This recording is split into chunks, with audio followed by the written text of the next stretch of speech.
আজকে তোমাদের সাথে শেয়ার করব মুচমুচে রসালো পুরীর বিখ্যাত জগন্নাথ দেবের প্রসাদ হিসেবে আমরা নিবেদন করে থাকি খাজার রেসিপি, যেটা খেতে ভীষণই টেস্টি হয়। বন্ধুরা, দেখতে থাকো আমার আজকের এই রথযাত্রা স্পেশাল পুরীর খাজার রেসিপি। আশা করছি তোমাদের ভীষণ ভালো লাগবে।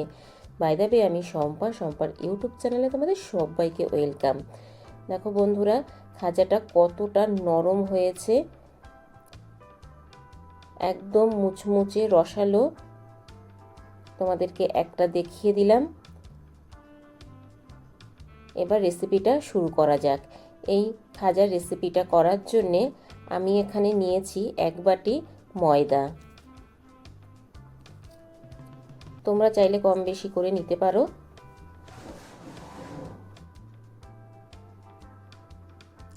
এবার আমি দিয়ে দিচ্ছি ময়দার মধ্যে পরিমাণ মতো লবণ,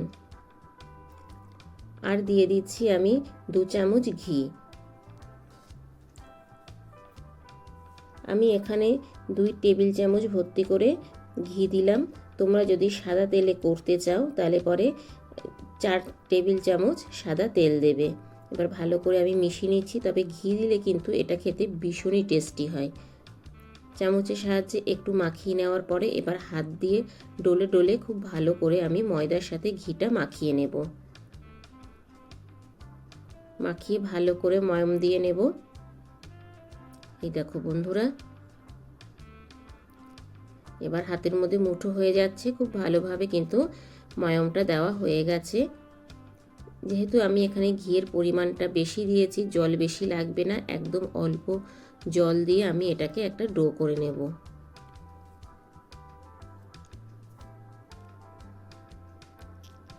এই খাজাটা কিন্তু ভীষণ টেস্টি হয় খেতে বন্ধুরা, মুচমুচে আর রসালো। এই খাজাটা খুব সহজেই আজকে তোমাদেরকে বানিয়ে দেখাচ্ছি। সামনেই রথ, তোমরা খুব সহজেই বানিয়ে নিতে পারবে এই খাজাটা বাড়িতে। দেখো ডোটা আমার মাখা হয়ে গেছে। এবার আমি ঢেকে আধ ঘন্টার জন্য রেখে দেব রেস্টে। এবার আমি গ্যাসে একটা কড়াই বসিয়ে দিয়েছি। এখানে আমি একটা শিরা করব, যার জন্য দিয়ে দিলাম 1 বাটি চিনি। যেই বাটির মাপ করে চিনি দিয়েছিলাম সেই বাটির মাপ করে দিয়ে দিলাম 1 বাটি জল। এবার চিনিটাকে আমি মেল্ট করে নেব।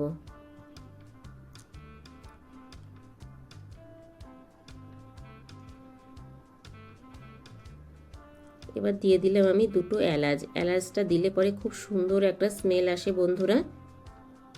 ভালো করে আমি জাল করে নেব এই চিনির শিরাটা।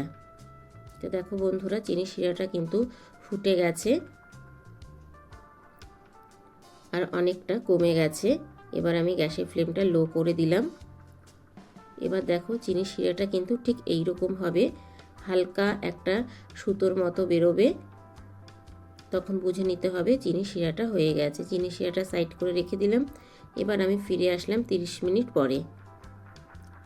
এবার আবারও ভালো করে আমি একটু মেখে নেব। এটা যত ভালো করে মাখা হবে তত খাস্তা হবে বন্ধুরা। এবার আমি এখান থেকে লেচি কেটে নেব। আমি লুচির মতো করে লেচিটা কেটে নিচ্ছি, মানে লুচির যে সাইজটা হয় সেই রকম আমি লেচি কেটে নিচ্ছি। আমার লেচি কাটা হয়ে গেছে। এখান থেকে এবার একটা লেচি নিয়ে আমি রুটির আকারে বেলে নেব। প্রথমে একটু গোল করে নিলাম। এবার আমি এখানে কর্নফ্লাওয়ার ছড়িয়ে দিলাম। কর্নফ্লাওয়ার দিয়ে কিন্তু এটা বেলতে হবে, তাহলে ভীষণই খাস্তা মুচমুচে হবে। আর তোমাদের কাছে যদি কর্নফ্লাওয়ার না থাকে তোমরা অ্যারোরুট দিয়ে বেলে নিতে পারো। এটা যত পাতলা করে বেলতে পারবে তত কিন্তু মুচমুচে হবে। খুব পাতলা করে আমি এটাকে বেলে নিয়েছি, একদম রুটির মতো করে যতটা বড় করা যায়। এবার দেখো হাত দিয়ে দেখিয়ে দিচ্ছি, একদম এতটাই পাতলা হয়েছে যে হাত দেখা যাচ্ছে। এবার একটা প্লেটে নিয়ে নিলাম। এইভাবেই আমি সবগুলো রুটির মতো করে বেলে নেব। এই দেখো আরও একটা বেলে নিলাম। এই দেখো এইরকম পাতলা করে বেলে নিতে হবে। সবগুলো বেলে নেওয়ার পরে আমি এখানে আবারও একটা রুটি নিয়ে নিলাম। এবার এর ওপরে আমি ঘি ব্রাশ করে দিচ্ছি।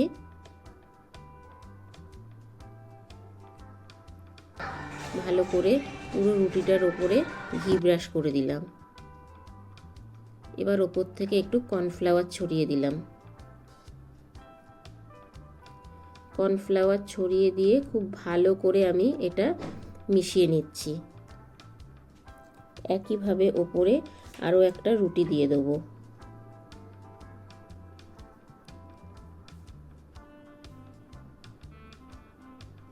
রুটিটা দিয়ে আবারও এর ওপরে আমি ঘি ব্রাশ করে দিচ্ছি।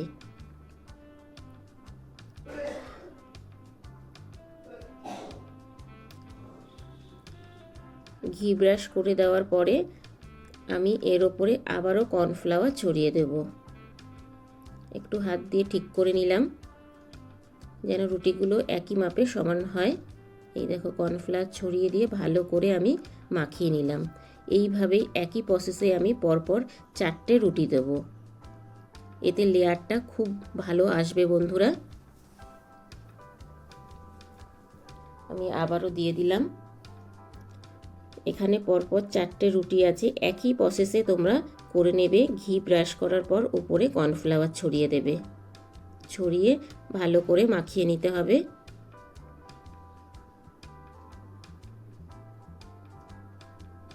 এইভাবে উপরে কর্নফ্লাওয়ার ছড়িয়ে দিয়ে আমি মাখিয়ে নিলাম।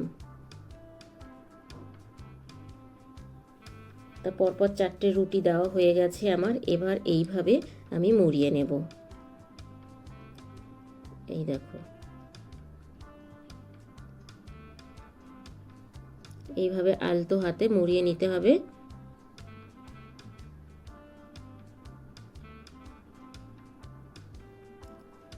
এবার আমি ছুরি দিয়ে কেটে নেব।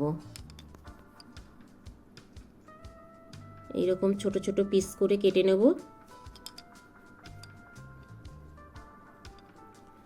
সবটা কাটা আমার হয়ে গেছে। আর এই দেখো বন্ধুরা লেয়ারটা, ভেতরের লেয়ারটা তোমরা বুঝতেই পারছো।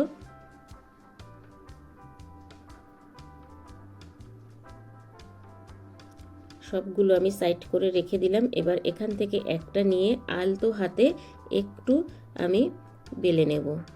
এই দেখো বন্ধুরা এরকম লম্বা করে একটু বেলে নিলাম।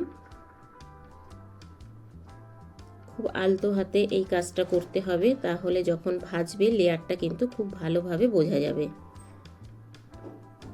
এই দেখো একইভাবে সবগুলো আমি এই রকম করে বেলে নেব। তা আমি প্লেটে তুলে নিচ্ছি। তো দেখো বন্ধুরা সবগুলো কিন্তু আমার এই রকম করে বেলা হয়ে গেছে। এবার আমি চলে এসেছি গ্যাসের কাছে। গ্যাসে কড়াইতে তেল গরম করতে বসিয়ে দিয়েছি। খুব ভালো করে তেলটা আমি গরম করে নিয়েছি। এবার গ্যাসের ফ্লেমটা লো করে আমি এখানে ছেড়ে দেবো। প্রথমে আমি দুটো ছেড়ে দিলাম।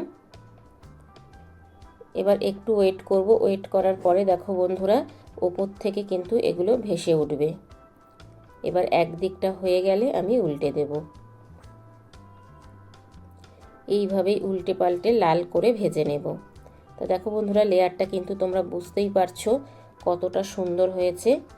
এই দেখো ভাজার পরে লেয়ারটা খুব ভালোভাবে বোঝা যাচ্ছে। এবার আমি তেল ছেঁকে তুলে নিচ্ছি।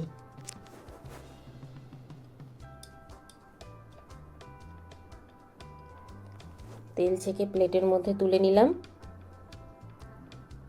আবারও আমি দিয়ে দিচ্ছি। এবার একটু কাছ থেকে তোমাদেরকে দেখাচ্ছি। এই দেখো এবার আমি 3টে দিয়ে দিলাম।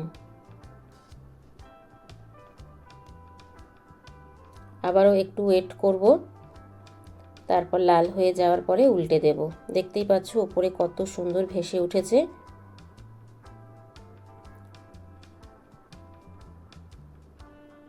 এইভাবেই উল্টে পাল্টে আমি ভেজে তুলে নেব।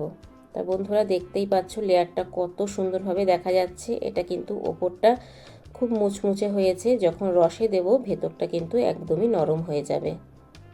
এই দেখো এইগুলো তুলে নিচ্ছি। একইভাবে আমি সবগুলো খাজা ভেজে নেব। এই দেখো প্লেটে তুলে নিলাম।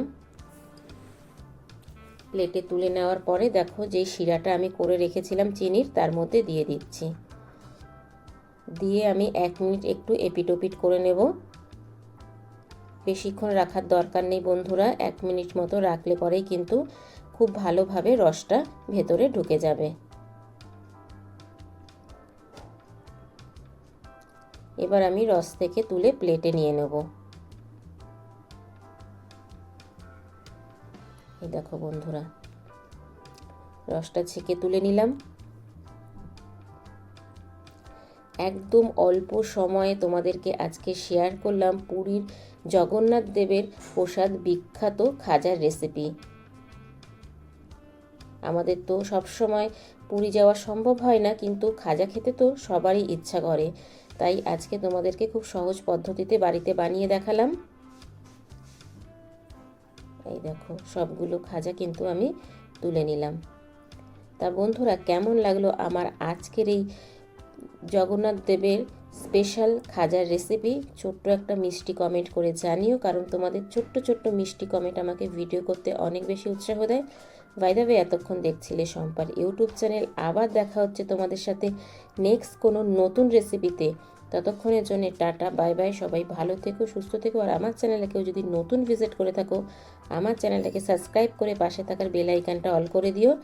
যখনই আমি নিত্য নতুন ভিডিও আপলোড দেব তোমাদের কাছে পৌঁছে যাবে। Thank you for my video watching.